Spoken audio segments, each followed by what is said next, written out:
Assalamualaikum warahmatullahi wabarakatuh. Perkenalkan, saya Nurul Amalia, mahasiswa Universitas Negeri Makassar, program studi bimbingan dan konseling angkatan 2018 kelas B. Di video ini saya akan membawakan materi mengenai BK Anak Berkebutuhan Khusus. Materi pertama, hakikat dan konsep BK Anak Berkebutuhan Khusus. Pengertian anak berkebutuhan khusus. Anak berkebutuhan khusus merupakan kondisi di mana anak memiliki perbedaan dengan kondisi anak pada umumnya, baik dalam faktor fisik, kognitif maupun psikologis, dan memerlukan penanganan semestinya sesuai dengan kebutuhan anak tersebut. Bimbingan dan konseling bagi anak berkebutuhan khusus.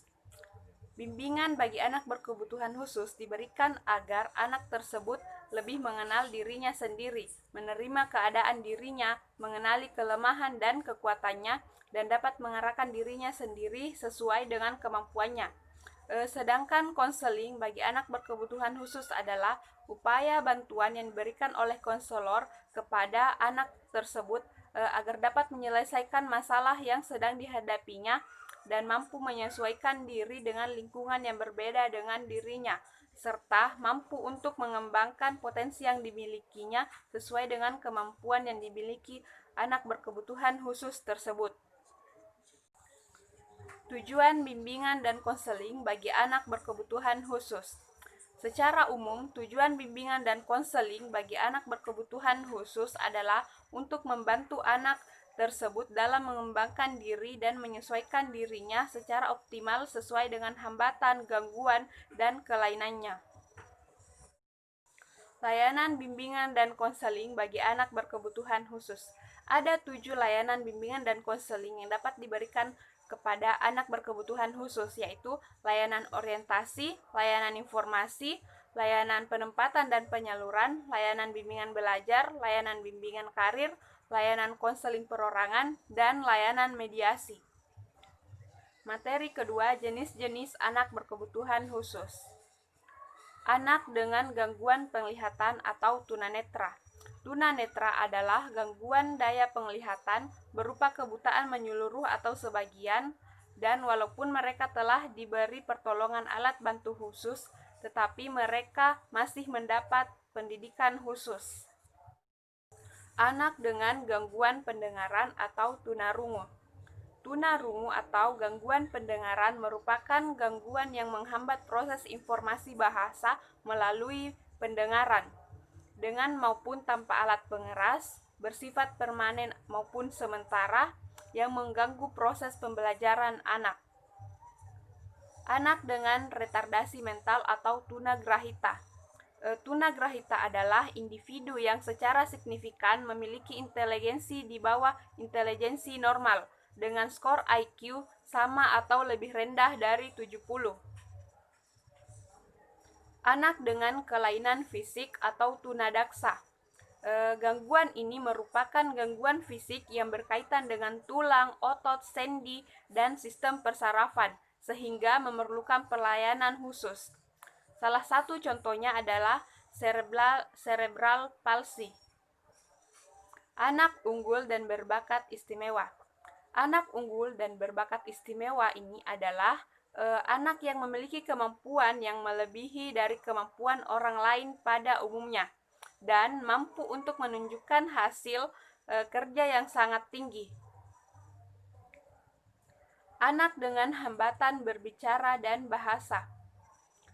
Gangguan ini mengacu pada gangguan komunikasi seperti gagap, gangguan artikulasi, gangguan bahasa, atau gangguan suara yang berdampak pada hasil pembelajaran seorang anak.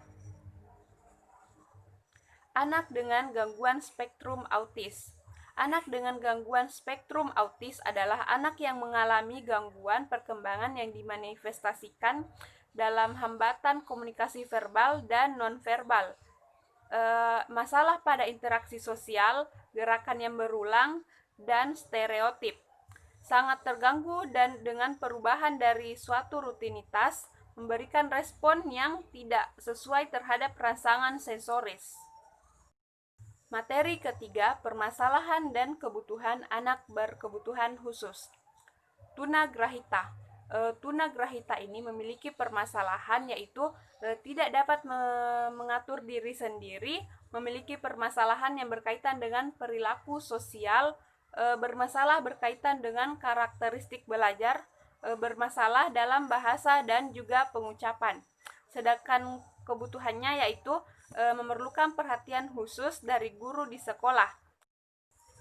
Kesulitan belajar atau learning disabilities.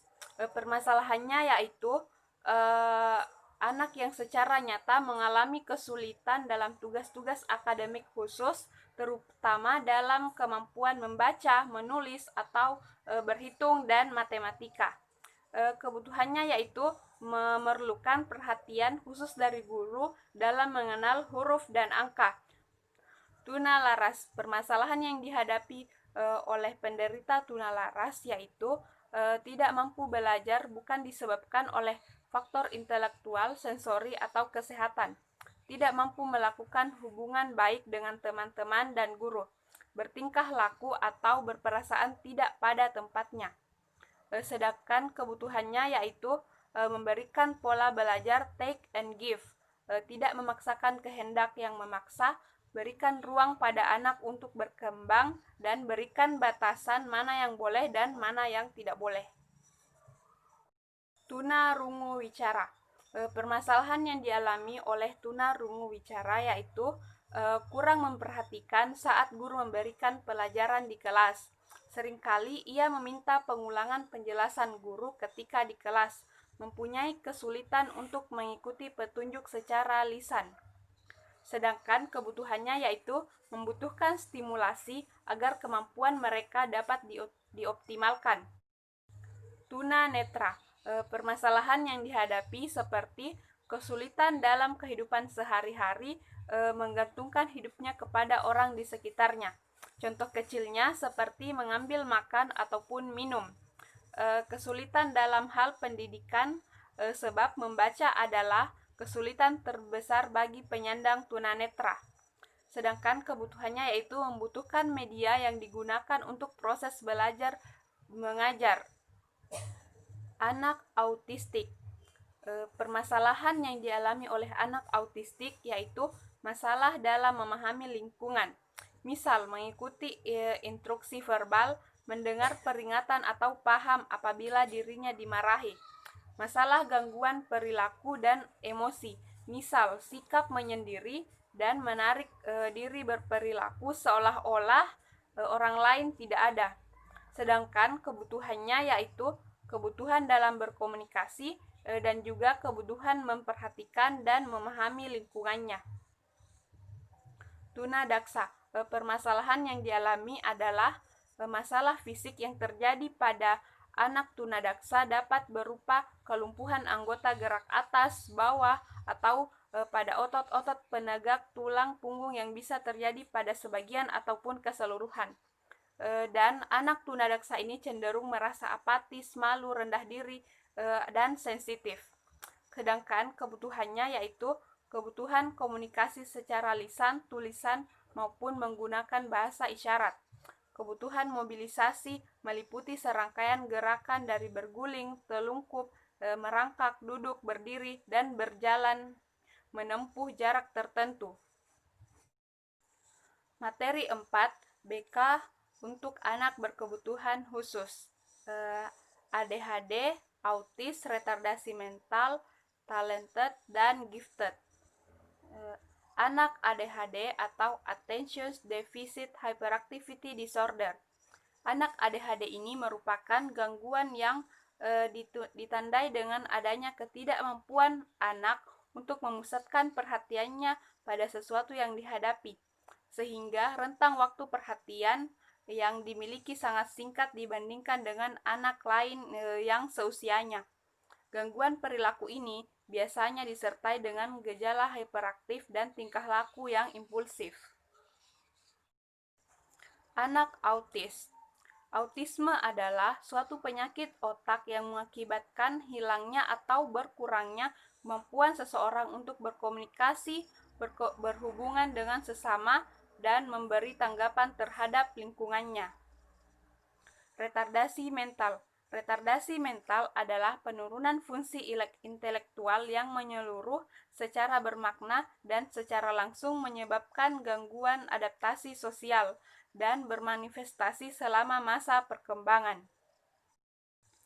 Anak talented. Bakat khusus atau talented adalah kemampuan bawaan berupa potensi khusus dan jika memperoleh kesempatan berkembang dengan baik, akan muncul sebagai kemampuan khusus dalam bidang tertentu sesuai potensinya. Anak gifted. Anak gifted merupakan anak yang memiliki bakat, memiliki kemampuan yang luar biasa pada hampir semua bidang maupun bidang-bidang tertentu. Kreativitasnya tinggi dan sangat bertanggung jawab pada tugas, pemikiran yang kritis, mampu menerima informasi dengan mudah, dan mempunyai ketertarikan terhadap tugas-tugas. Materi kelima, pemahaman anak berkebutuhan khusus sebagai individu. Peran BK dalam membangun kepercayaan diri anak berkebutuhan khusus. Ada beberapa cara yang bisa kita lakukan untuk membangun kepercayaan diri anak berkebutuhan khusus, yaitu dengan membangun keterampilan dan mengajarkan seni musik melalui bernyanyi. Kebutuhan anak berkebutuhan khusus. Kebutuhan fisik atau kesehatan. Sebagaimana halnya dengan orang normal, para penyandang kelainan memerlukan fasilitas yang memungkinkan mereka bergerak sesuai dengan kebutuhannya dan menjalankan kegiatan rutin sehari-hari. Kebutuhan sosial emosional. Berbagai kondisi atau keterampilan seperti mencari teman, memasuki usia remaja, ataupun mencari kerja. Kebutuhan pendidikan. Kebutuhan pendidikan anak berkebutuhan khusus meliputi berbagai aspek yang terkait dengan keluarbiasaan yang disandangnya. Hak anak berkebutuhan khusus. Sebagai warga negara, para penyandang kelainan mempunyai hak yang sama dengan warga negara lainnya. Hak untuk mendapatkan pendidikan bukan hanya dilindungi dalam Undang-Undang Satu Negara, tetapi tercantum dalam Deklarasi Umum Hak-Hak Kemanusiaan tahun 1948, kemudian diperbaharui pada Konferensi Dunia tentang Pendidikan untuk Semua tahun 1990, yang bertujuan untuk meyakinkan bahwa hak tersebut adalah untuk semua, terlepas dari perbedaan yang dimiliki oleh individu. Kewajiban anak berkebutuhan khusus. Sebagai warga negara, para penyandang kelainan juga mempunyai kewajiban yang harus dipenuhi. Undang-Undang Nomor 20 Tahun 2003 tentang Sisdiknas bab 4 pada pasal 6 menetapkan bahwa 1. Setiap warga negara yang berusia 7 sampai dengan 15 tahun wajib mengikuti pendidikan dasar. 2. Setiap warga negara bertanggung jawab terhadap keberlangsungan penyelenggaraan pendidikan. Materi 6. Program Sekolah Inklusi. Pengertian sekolah inklusi. Sekolah inklusi adalah sistem layanan pendidikan yang mengikut sertakan anak berkebutuhan khusus untuk belajar bersama dengan peserta didik lainnya yang sebaya di sekolah reguler yang terdekat dengan tempat tinggalnya, atau suatu sekolah yang menampung semua peserta didik di kelas yang sama dengan menyediakan program pendidikan yang layak. Latar belakang penyelenggaraan sekolah inklusi. Penyelenggaraan sekolah inklusi di Indonesia dilatar belakangi oleh hak anak untuk memperoleh pendidikan. Setiap makhluk mempunyai kebutuhan. Sebagai makhluk Tuhan yang dianggap mempunyai derajat tertinggi di antara makhluk lainnya, manusia mempunyai kebutuhan yang paling banyak dan kompleks. Model pembelajaran dalam sekolah inklusi, yaitu model kelas reguler. Model pembelajaran dalam sekolah inklusi, yaitu model kelas reguler atau inklusi penuh, model kluster, model pull out, model kluster dan pull out, model kelas khusus, dan model khusus penuh. Pengembangan kurikulum dalam Pengembangan kurikulum dalam perspektif sekolah inklusi. Pengembangan kurikulum di sekolah-sekolah di Indonesia pada dasarnya merupakan kewenangan setiap lembaga pendidikan. Pada kurikulum tahun 2013, tujuan yang harus dicapai oleh peserta didik dirumuskan dalam bentuk deskriptif dengan sasarannya yang domain afektif, kognitif, dan psikomotor. Materi ketujuh, teknik-teknik asesmen anak berkebutuhan khusus. Observasi. Observasi adalah salah satu teknik asesmen yang dilakukan dengan cara mengamati dan mencatat secara sistematik gejala-gejala yang diselidiki. Observasi merupakan strategi asesmen yang digunakan untuk memperoleh informasi tentang perilaku spesifik seperti keterampilan sosial, keterampilan akademik, kebiasaan belajar, dan keterampilan bantu diri. Analisis sampel contoh pekerjaan. Prosedur asesmen informal lain yang sering digunakan oleh guru adalah analisis contoh pekerjaan. Contoh pekerjaan tersebut merupakan sesuatu yang dihasilkan oleh anak, misalnya kertas kerja, tugas menulis, respon membaca secara lisan, ataupun karya seni. Tes acuan kriteria atau CRT. CRT ini adalah sesuatu yang membandingkan prestasi anak dengan beberapa kriteria. Kriteria yang dimaksud harus relevan dengan kurikulum sekolah. Inventory informal. Inventory informal digunakan untuk menilai prestasi anak dalam kaitannya dengan kurikulum sekolah. Instrumen ini dirancang untuk mengetahui prestasi anak dalam berbagai bidang seperti membaca, berhitung, dan menulis. Analisis tugas. Analisis tugas adalah proses menjabarkan tugas belajar ke dalam beberapa komponen atau unit yang terajarkan untuk mencapai tujuan pembelajaran. Checklist. Checklist yaitu suatu daftar yang berisi nama-nama subjek dan faktor-faktor yang hendak diselidiki. Alat ini lebih memungkinkan asesor memperoleh data yang lebih meyakinkan dibanding dengan yang lain. Skala rating atau rating scale. Pencatatan dengan rating scale adalah mencatat gejala menurut tingkah-tingkahnya. Alat ini digunakan untuk memperoleh gambaran mengenai keadaan subjek menurut tingkatnya. Materi ke-8, teknik dan model bimbingan dan konseling untuk anak berkebutuhan khusus. Pendekatan individual dan kelompok. Dalam pendekatan individual, konselor berfokus pada satu orang klien saja. Pendekatan individual ini dapat dilakukan jika klien dalam keadaan krisis, ada permintaan untuk menjaga keberhasilan klien, untuk menafsirkan hasil tes mengenai konsep diri. Berbeda dengan pendekatan individual, dalam pendekatan kelompok, konselor menghadapi beberapa konseling sekaligus dalam waktu yang sama. Fokus konselor adalah para siswa, informasi yang diberikan, dan cara memecahkan masalah yang berhubungan dengan tugas perkembangan dan tugas sosial.